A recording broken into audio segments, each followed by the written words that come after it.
Hey guys, welcome back. This is episode 2. What we talked about on episode 1 was that we need to talk about content, and we need to talk about how long that content should be and what it is that you want to bring to the patients, because we have found over the years that certain videos that we have shot, patients just went crazy over, and we totally didn't expect it. And then some of them that we shot, we couldn't wait to release it because we knew it was the best video we've ever made. It was going to get 1 million views. It was going to put the place on the map, and then it was crickets. Crickets. And so let's talk about that, and then let's talk about length. And so when we give you some of these stats on length, which I believe Dr. Braddock probably knows them better than I do, is these stats came from some research that was done on Facebook, and correct me if I'm wrong, it was like 100,000 videos. Yeah, they pulled the top 100,000 videos, and then out of the top 100,000 videos viewed on Facebook, they pulled the top 10,000 videos, and then these stats are based on the top 10,000 videos on Facebook all year long. And so we'll share some of those things with you. One, if you're shooting video, odds are you're utilizing it on Facebook. You could share that on YouTube. That's still really great, but you're never going to reach the number of people that you're going to reach on Facebook. Right. And so when it comes to shooting a quick video for your patients that you're going to want them to watch, I think that you would agree 2 to 3 minutes is a really good video. If you have great content, it's entertaining, you're not searching for what you're saying, you know, it's really impactful, it's emotional, you're going to be able to get away with 4 to 6 minutes. But keep that in mind. If you're just trying to get a quick message across, you're trying to just make a quick point, keep that thing around 2 to 3 minutes. Don't take 4 to 6 minutes or 10 minutes to try to get a short message across. But if you have something that's meaningful, it's got some emotion to it, you're charged up, you know, it's energy filled, you're going to be able to get away with at least 4 to 6 minutes. Right? But try not to go past that. Absolutely. And that's when you're flipping on the iPhone, you're turning it on a video, and you're recording a video, and then you're going to edit that video, which we'll show you in part 3, and then upload it to Facebook. So with Facebook, we'll split it into 2 parts, because now we have Facebook Live, which is really an enormous asset for you to have.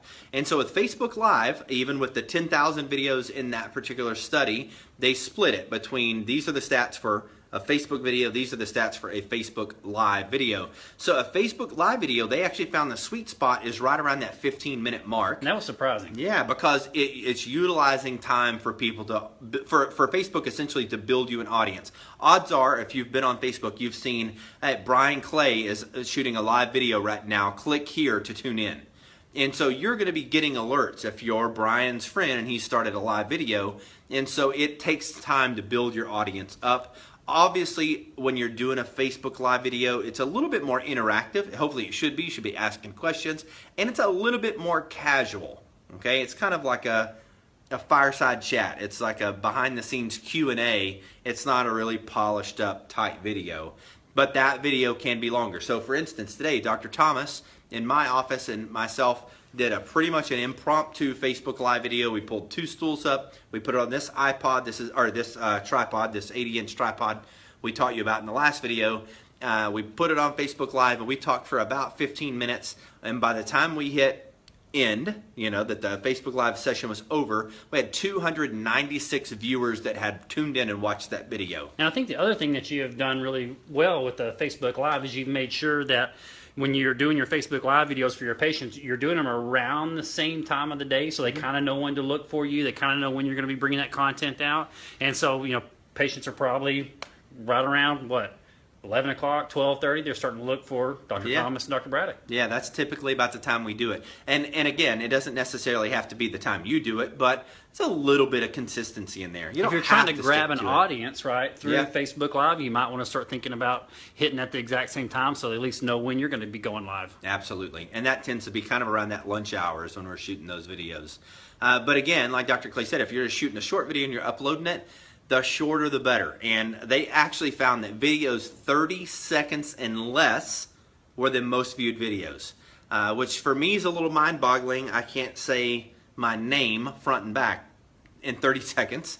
But the shorter the better. If you're scrolling through on your phone and you think about your internet habits, your Facebook habits, the shorter the video, the better for those type of things. And there's this economy of words. So if you can say it with less words, do that. And again, I'm always trying to take my own advice when it comes to that. And then if we remember back on that study, I think it said some things about people that watch these videos, they really want to learn something. Like they want like something when the video's over, they can take away with them and they're done. And if you can accomplish that in 2 to 3 minutes, the next time you put out another video, they're way more likely to watch that next video because they know hang in there for 2 to 3 minutes from Dr. So-and-so, they're going to learn something. Yeah, you know, there's some conceptual stuff that we love. We love to talk about, man, we just really love to get on that soapbox. And sometimes we look and those videos might not get as much.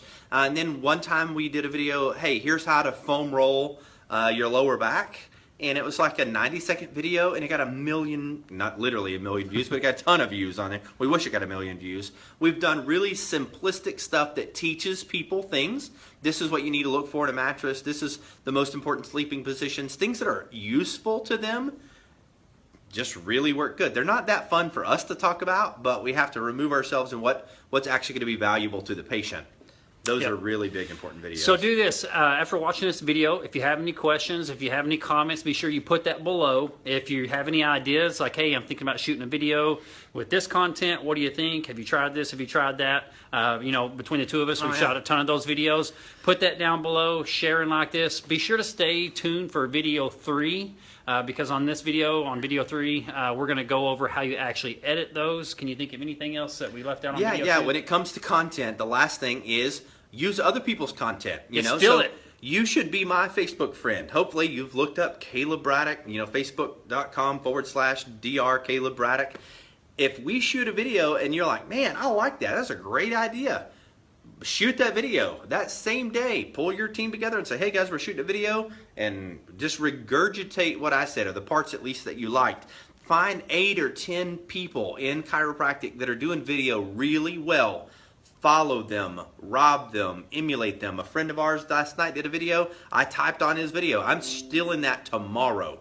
And we definitely stole that today. We shot that video today because we got that idea last night. So use other people's content. Spread the message. Help more people. Yeah, I've definitely become a better chiropractor from stealing. There's a great book out there called The Art to Steal. It's a yellow covered book. If you haven't read that book, I'd definitely read it. So yeah, you know, be sure to steal. And steal has a negative connotation, but if you typed and say, hey, I'm stealing that, would be like, great. Steal it, use it, help more we people. may have stole it from somebody else, and not in a negative thing, but if our goal is to get everybody healthy, your people in your town aren't my people in my town, so they're never going to know that content's been done before. Let's get it out there. Let's do it. All right, guys. Stay tuned for episode 3. Look forward to talking to you soon. God bless. See you guys.